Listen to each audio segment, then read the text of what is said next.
Hello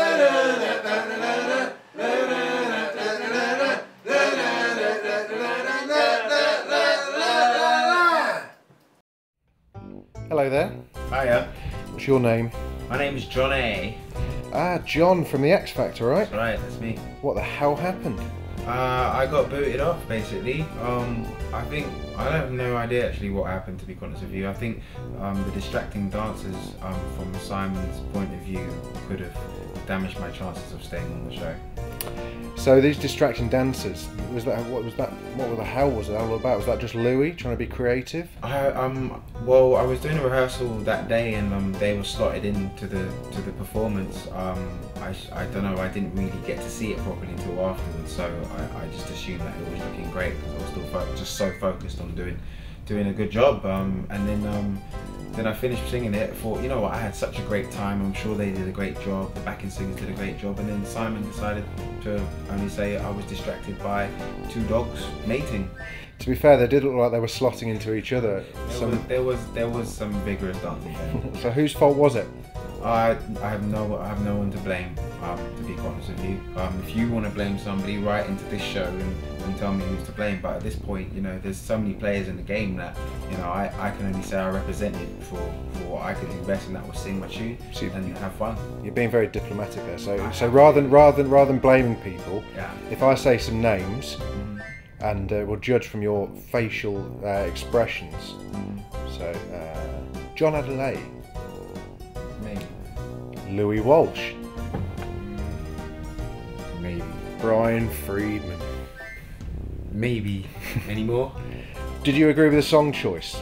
I didn't agree with the song choice, no. I thought an up-tempo number, something a bit more fun, a little bit more risque, would have been more to my liking.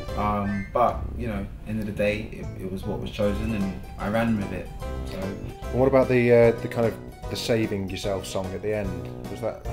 That was also not my choice. I didn't choose that song. I have to say I think I should have put my foot down there and thought, if I'm going to sing for my life, I should sing something that really means something to me. But end of the day, you know, I did it, and I had Tracy, and I didn't do well at all. You know, I think she did a lot better than me, and she deserved to be in that competition, and is there now. So I'm here talking to you guys. There was a good old tabloid story about you earlier on, or later on last week, about something that went on between you and Cher after last week's show. Oh, screw that, man. Can you enlighten us on that? Me and Cher, you tell me, what happened between me and Cher? Well, they said that you said there were some disparaging remarks coming out of your mouth towards Cher. Was that true? Really?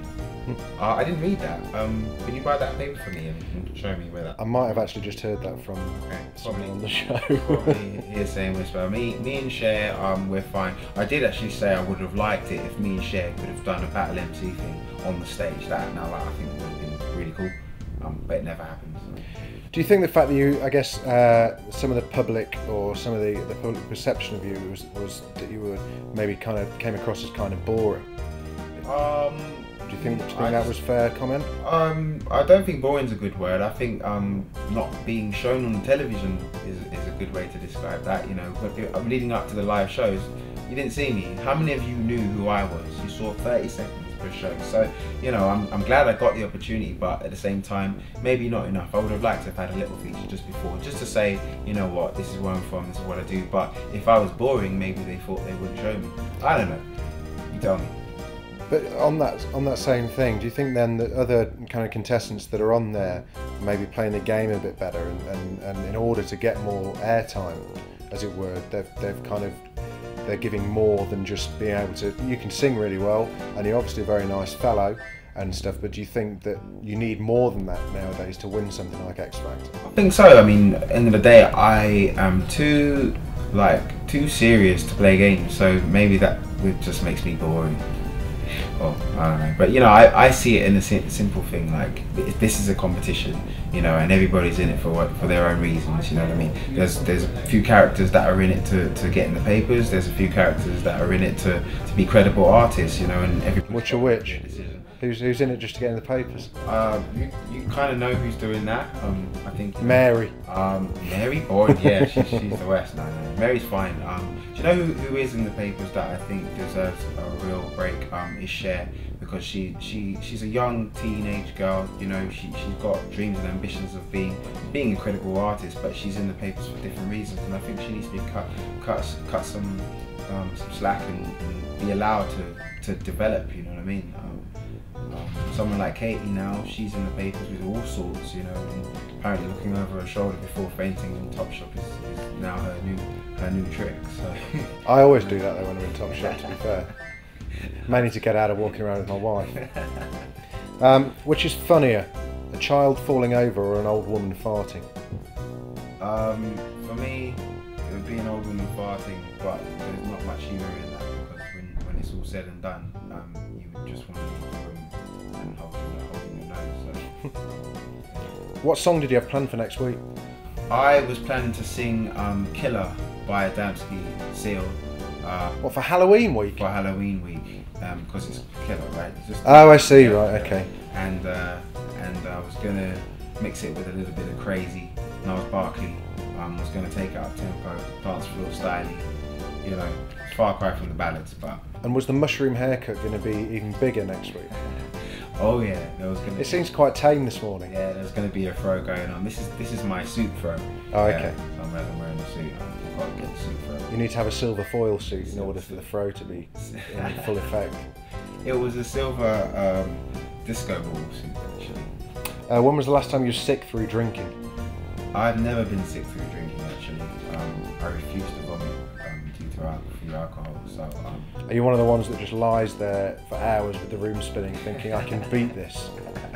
When I've celebrated that, I usually get to that point where I try and sit up and have to wait until things actually straighten up and both eyes are going in the same direction. Is it ever acceptable to ride a dog like a horse? Oh wow! Why would you ride a dog like a horse? For fun, they love it. Dogs like to ride you. Come on. One word on the other guys, if you would. So describe them in one word. Mary. Born. Wagner. The Love Machine. Katie. PR Dream. Aidan. The Quiff. Tracy. The Booty. Cher. Cher Lloyd. Young, fresh, funky. Rebecca. Sweet, honest, talented. Paige. Cool dude. Matt. Love him to bits. One Direction. Horny teenage boys. Horny as in teenage boys. Oh, I see. Right, okay, fine. Bellamy. Sexy teenage girls. Who's going to win? All of them. They've all got a shout. That's the way I see it. Apart from Wagner. Well, hey, he's still there. He's still there. I keep saying his name, but it's true. I'm not sure how long he's going to be there. I wonder what people think of him, and I'm glad that people have actually got a sense of humour, to be quite honest with you. Yeah. And who's going out next week? Who's going to go out next week? I would put my money on Varg. Yeah. Okay. Well, John, it's been a pleasure. If you'd like to wave goodbye and say goodbye. Thank you. Janae signing off. It's been a pleasure having you. Bye. Goodbye.